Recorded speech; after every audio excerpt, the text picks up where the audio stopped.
Matapos maibigay ni Tessie ang kanyang pakay, ay sinubukan siyang kausapin ng kanyang mga colleagues pero umiwas siya sa mga tanong ng mga to at sa mga mapanghusgang titig. Dumiretso si Tessie pabalik sa kanyang silid-aralan. Nasa pasilyo siya nang mapansin niya ulit ang binatilyo pero nasa harapan na ito ng pinto ng kanyang silid-aralan pero sa kanya ito nakatutok. Tulad kanina ay hindi niya maaninag ang mukha nito. Malabo sa kanyang paningin ang itsura ng binatilyo. Binilisan niya ang paglalakad para makausap niya ito pero bigla itong humarap sa pinto at pumasok sa silid-aralan niya. Nang makarating siya sa loob ay si Vincent na lang ang nadatnan niya. Hinanap niya ang binatilyo pero bigo siya. Ni bakas na may pumasok ay wala siyang nakita. "Anong hinahanap mo?" Pagtataka ni Vincent.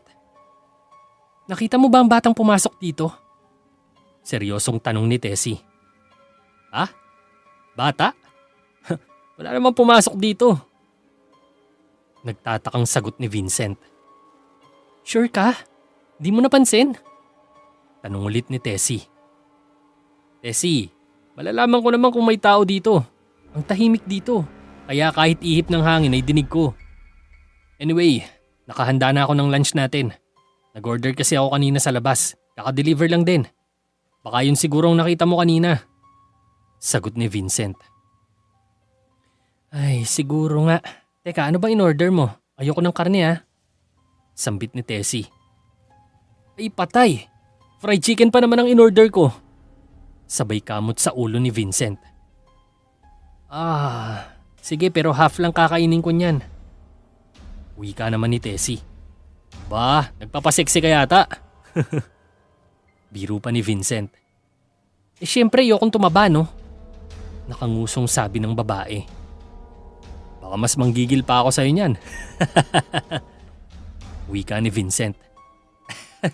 Gago. Nagsimulang mag-lunch ang dalawa. Hindi pa rin mawala sa isipan ni Tessie ang lahat ng kanyang nakita pero sinusubukan niya itong baliwalain. "Akala ko ba half lang? Ubus mo na yung buong leg part oh." Pansin ni Vincent. "Ha? Ay, di ko napansin. Siguro, gutom nga lang ako." Sagot naman ni Tessie. "Kung gutom ka, meron pa namang extra dito eh." Sabay kindat ng binata. Inabot ni Vincent ang extra at tinanggap ito ni Tessie. Pagkatapos kumain ay tumayo si Tessie at sumunod naman ang binata. Nang biglang makita ni Tessie ang binatilyong nakatayo sa pinto at wala itong muka. Napasigaw si Tessie at pinagpapawisan agad ang noo, sabay nanlalaki ang mga mata na nakatitig sa pinto. Sinundan naman ni Vincent ang tinitignan ng babae pero wala itong makita sa pinto. "Tessie, ano problema? Umakasigaw ka naman, akala mo nakakita ka ng multo." Pagtataka ni Vincent. Pasensya na Vincent." Tila nahimasmasan naman agad si Tessie at napansing wala na ang nakita niyang imahe ng binatilyo sa pinto. Buong araw na di mapalagay si Tessie at laman pa rin ang likod ng kanyang isipan pa uwi ang kanyang nasaksihan. Subalit hindi niya maipaliwanag kung ano to. Ni hindi na siya nakakausap ng matino ni Vincent matapos ang pangyayari. Matapos niyang mapa-breastfeed ang baby niya ay pinauwi niya ang yaya nitong binabayaran niya lang kapag wala siya sa bahay. Tahimik na naghapunan si Tessie at nakabukas ang telebisyon para ilubog ang takot sa kanyang isipan. "Ano ba itong nangyayari sa akin?" Wika ni Tessie sa sarili. Bumukas siya ng isang light beer sa refrigerator at umupo sa sofa habang nasa kuna naman ang baby niya. Nanonood siya ng balita at sinusubukang burahin ang kababalaghan at takot na nananalaytay sa kanyang katawan. Samantala, sa loob naman ng boarding house ni Vincent ay nagkakainuman sila ng kanyang mga tropa. 4 silang lahat at nagkakasiyahan. Ang 3 kasama niya ay sina Robin, Tonton at Jimmy. Si Robin ay isa ring practice teacher pero sa high school naman to. Kaibigan nitong matalik ni Vincent. Samantalang sina Tonton at Jimmy naman ay pawang mga call center agents.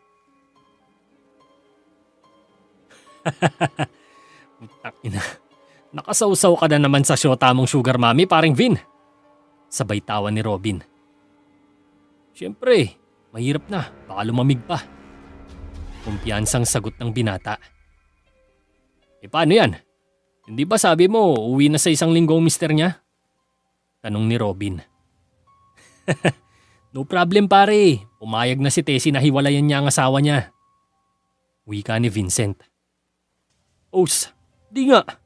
Tangina, iba ka talaga Vincent boy ah. Sabat ni Jimmy at nag-cheers pa ang tropa. So paano yan? Ipapatikim mo na ba bagong chicks mo sa amin? Tanong naman ng excited na si Tonton. Depende, kung mabait kayo. Tugon ni Vincent. Ang inang to, ang damot. Sagot ni Tonton. Suwapang ka kasi. Yung last ex ni Vincent gusto mo ikaw makauna. Tapos atat na atat ka pa. Sabat naman ni Robin. Takam lang naman ako dun eh. Teka, ito bang si Tessie alam ang plano mo? Tanong ni Jimmy. Di bulilyaso ko kapag nalaman niyang pinaglalaroan ko lang siya. Tugon naman ni Vincent. So ibig sabihin, plano mong ipagamit siya sa amin? Saad naman ni Tonton. Depende nga kung mabait kayo. Natatawang wika ni Vincent. Mabait naman kami ah. Di ba paring Robs? Sabay kindat ni Tonton kay Robin. Di nga. Dadalhin mo talaga dito pre?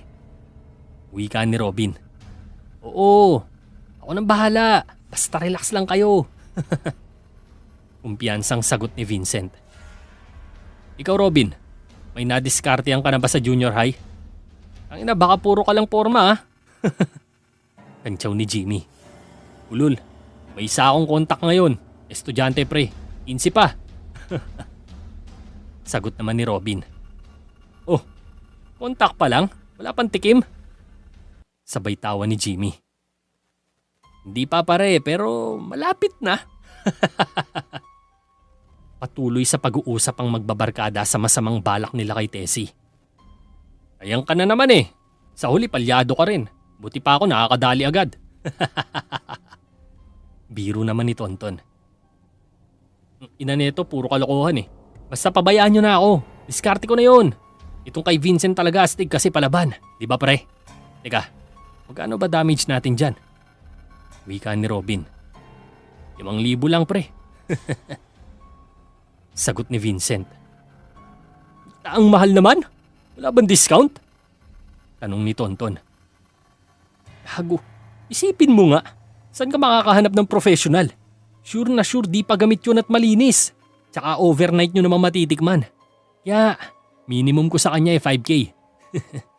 Ang highest bidder ang mauunang tumikim. Tugon naman ni Vincent. Kailan ba yan? Excited na tanong ni Jimmy. Kapag dumating na ang asawa niya, sasama na sa akin yun pare. Sagot ni Vincent. Ayos! Sakto lang din sa sweldo namin. Sabat ni Tonton. Sige pre, wait lang kami sa plano mo para makabili kami ng gagamitin nating pampatulog. Sambit naman ni Robin. Hindi pre, feel ko papayag to ng walang droga. Mukhang hindi rin makakahalata eh. Konting sweet talks lang, baka bumigay na. Wika ni Vincent. Yan ang gusto ko sa'yo parang Vin, madiskarte ka. Cheers mga tol! Wika pa ni Jimmy. Samantala, iniga ni Tessie ang kanyang sanggol sa kama niya matapos itong makatulog. Pagod buong araw ang guro at ito na lang ang oras niya para makapahinga. Tinignan niya ng maigi ang kanyang sanggol. Mahimbing itong natutulog. Isang maamong anghel na walang kamuwang-muwang sa ginagawang kasalanan ng kanyang ina. Sa di maipaliwanag na sandali ay napadungaw si Tessie sa bintana nila na nakatapat sa bintana ng bahay ni Clark. Uy, sit! Tumayo ang mga balahibo ni Tessie nang makita niya na nakatayo sa harapan ng bintana ang binatilyong nakita niya sa paaralan. Nakaharap ito sa kanya pero dahil madilim, hindi kita ang ulo nito. Napako ng ilang segundo ang kanyang mga mata sa imaheng nakikita. Tulad ng dati ay hindi ito gumagalaw. Nakaharap lang ito sa kanya. Nasisiraan na ba ako ng bait? Kinusot ni Tessie ang mga mata at nagbabaka sakaling mawala ang nakikita niya. Binuklat niya itong muli. Wala nang binatilyo sa kabilang bahay. Napahinga naman ng malalim si Tessie. Nakarinig si Tessie ng iyak. Boses ng isang lalaki. Nasa likod niya nang gagaling ang boses. Muling tumayo ang mga balahibo sa likod ni Tessie. Napapikit siya. Gusto niyang malaman kung panaginip lang ba ito dahil gusto na niyang magising. Dahan-dahan siyang lumingon at dito niya nakita ang binatilyo na nakaupo sa sulok ng silid at nakatalikod. Napalunok ng laway ang guro. Totoo ang kanyang nakikita. Sino ka? Anong kailangan mo? Nilalabanan ni Tessie ang takot pero nangangatog ang kanyang boses. Patuloy sa pagtangis ang binatilyo. Nakita ni Tessie ang isang gunting at maingat niya itong kinuha. Napatingin siya sa kanyang anak. Siya na lamang ang nagbibigay ng lakas kay Tessie kaya matapang niya itong nilapitan. Kung sino ka man, umalis ka na! Tumigil ang iyak ng binatilyo sa mga salita ni Tessie. Palapit ng palapit siya sa lalaki. Dahan-dahan namang tumayo ang binatilyo. Dito napansin ni Tessie ang kulay ng kutis nitong kasing puti ng abo. Mabagal itong humarap kay Tessie. Nanlaki ang mga mata ng guro nang makitang walang muka ang binatilyo. Diyos ko! Nabitawan ni Tessie ang hawak na gunting. Nakatayo lang sa kanyang harapan ang binatilyong walang muka. Mabagal nitong tinuro ang bintana. Napatingin si Tessie sa bintana na katapat ng bahay ni Clark. Clark? Sambit ni Tessie at naglaho ang binatilyo. Sa loob naman ng bahay ni Jacob, naging malungkot ang ilang araw niya dahil sa pagkamatay ng kaibigang si Clark. Hindi siya makapaniwalang wala na to. Sa kanyang pagluluksa ay napagdesisyonan niyang sumali sa ilang activities sa klase nila para mabaling sa ibang atensyon niya. Isang group report ang kanilang gagawin at napagsang-ayunan ng kagrupo ni Jacob na sa kanilang bahay na lamang gagawa ng report. 3 silang nasa loob ng silid ni Jacob. Si Pinky, ang pinakamatanda sa kanilang klase. Single mother ito at second courser. At si Marie, na matalik na kaibigan ni Jacob. Ika-4 sana si Clark sa kanila. Tapos na ako dito sa Manila paper. Kayo? Tanong ni Pinky. Ate, ang bilis mo naman. Hindi pa ako dito nakakakalahati eh. Sagot naman ni Marie. Bukas na natin to tapusin, Marie. Wala namang pasok bukas eh. Sabi naman ni Jacob. Okay, sige. Masakit na rin kasi ang kamay ko. Pumatok ang ina ni Jacob at pinagbuksan niya ito ng pinto. O anak, ito yung kape mo. Uwi ka ng ina. Thanks, ma. Inabot niya ang isang mug. Sure kayong dito kayo matutulog? Di ba masikip sila dito, anak? Uwi ka pa ng ginang. Okay na po kami dito, tita. Sabi ni Jacob, sa bed niya raw kami ni Ate Pinky at sa sofa na lang daw siya. Sagot ni Marie. O siya, sige, mauna na ako ha. Anak, ikaw nang bahala sa mga bisita mo. Kung nagugutom kayo, kumuha ka na lang ng pagkain sa ref. May spaghetti pa tayo doon ha. Saad ng ina. Okay ma, ako nang bahala. Good night. Sinara ni Jacob ang pinto. Nakita niyang nag-aayos na magpahinga ang 2 bisita. Saglit na sulyapan ni Jacob si Pinky na tinatanggal ang bra niya. Malaki at malusog ang malapapayang dibdib ni Pinky, habang petit naman at katamtaman lamang si Marie. Marie, matutulog ka na? Sabi mo maglalaro tayo ng console. Wika ni Jacob. Kanina yon. Anong oras na ba? Ba't ka pa kasi nagkape? Tugon naman ni Marie sabay natatawa to. Oo nga naman Jacob, yan tuloy. Ikaw na lang ang gising. Sabat naman ni Pinky.